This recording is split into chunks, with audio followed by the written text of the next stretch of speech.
Urdu Globe کے معزز دوستوں میں محمد ادریس اور آپ دیکھنے اور سننے والوں کو السلام علیکم۔ تو ناظرین، آج ہم بات کریں گے اللہ تعالیٰ کے 3 رسول کے بارے میں، اور یہ بھی بتائیں گے کہ یہ 3 رسول کون تھے۔ اسلاف کا ان کے بارے میں اختلاف ہے۔ بعض کا کہنا ہے کہ یہ تینوں انبیاء اور رسول تھے جن کو اللہ تعالیٰ نے روم کے ایک بادشاہ انتیخس کی طرف بھیجا تھا، اور یہ بادشاہ جس کی بستی میں رہتا تھا اس کا نام انطاکیہ ہے۔ جن اسلاف نے مذکورہ بات فرمائی ہے وہ یہ ہیں: محمد بن اسحاق نے فرمایا کہ کعب احبار اور وہب بن منبع سے یمانی کی روایت ہے کہ انطاکیہ میں ایک شخص رہتا تھا جس کا نام حبیب بن مروہ تھا۔ بعض راویوں نے ان کا نام حبیب بن نجار بھی ذکر کیا ہے۔ ریشم کا کاروبار کرتا تھا، بیمار رہتا تھا، جلد ہی مرض جذام میں مبتلا ہو گیا۔ اس کا گھر شہر سے دور و دراز دروازے کے پاس تھا۔ یہ شخص صاحب صدق و صفا مومن تھا۔ مورخین کے بقول شام کو وہ اپنی جمع شدہ کمائی کے 2 حصے کر کے ایک حصہ اپنے اہل و عیال کی ضرورت پر خرچ کرتا اور ایک حصہ صدقہ کرتا تھا، اور اس کی فطرت صحیح خطوط پر استوار ہو گئی تھی۔ اس وقت اسے اپنی بیماری، اپنے کاروبار اور اپنے ضعف کی کوئی فکر نہیں تھی۔ انطاکیہ نامی شہر جس میں وہ شخص مقیم تھا، اس زمانہ میں فرعون میں سے ایک فرعون کی حکومت تھی جس کا نام انتیخس بن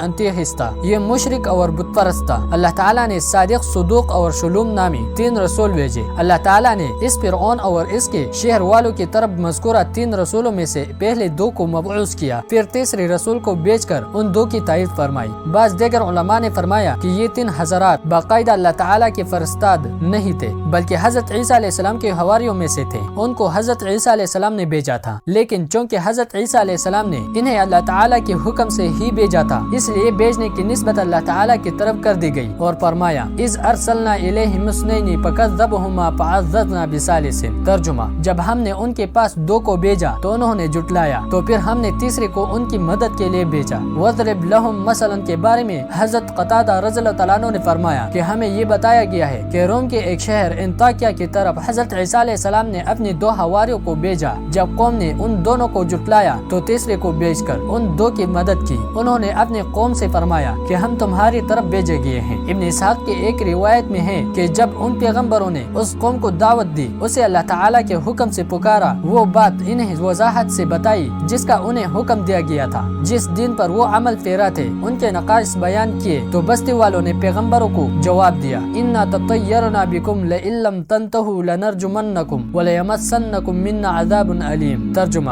ہم تو تمہیں اپنے لیے پال بد سمجھتے ہیں، اگر تم باز نہ آئے تو ہم تم کو سنگین سزا دیں گے اور ہم سے بڑی دردناک سزا پاؤ گے۔ پیغمبروں نے ان سے فرمایا: طائرکم معکم، تمہاری نحوست تمہارے ساتھ ہے، یعنی تمہارے برے اعمال تمہارے ساتھ ہیں۔ اَإِن ذُكِّرْتُمْ بَلْ أَنْتُمْ قَوْمٌ مُسْرِفُونَ، کیا یہ باتیں تم اس لیے کرتے ہو کہ تمہیں نصیحت کی گئی؟ اصل بات یہ ہے کہ تم حد سے گزر گئے ہو۔ جب فرعون اور اس کے قوم کا رسول کے قتل پر اتفاق ہو گیا تو حبیب بن مروہ دوڑتے ہوئے ان کے پاس پہنچے، انہیں سمجھانے لگے اور انہیں رسولوں کی پیروی کی دعوت دینے لگے۔ چنانچہ حبیب بن مروہ نے فرمایا: یا قوم اتبعوا المرسلین اتبعوا من لا يسألكم اجرا وهم مهتدون، اے میرے قوم، رسولوں کی پیروی کرو، ان کی پیروی کرو جو تم سے کوئی اجرت نہیں مانتی اور وہ ہدایت پانے والے ہیں، یعنی وہ جو ہدایت تمہارے پاس لے کر آئے اس پر وہ تم سے کچھ طلب نہیں کرتے، تمہارے خیر خواہ ہیں، لہٰذا ان کی پیروی کرو، ان کی ہدایت پر چلو گے تو ہدایت یافتہ ہو جاؤ گے۔ حضرت قتادہ رضی اللہ تعالیٰ عنہ نے فرمایا کہ جب حبیب بن مروہ رسولوں کے پاس پہنچے تو کہا کہ آپ اس دعوت پر کسی بھی اجرت کی طلبگار نہیں ہیں؟ پیغمبروں نے فرمایا کہ نہیں۔ اس موقع پر حبیب بن مروہ نے فرمایا: اے میرے قوم، رسولوں کی پیروی کرو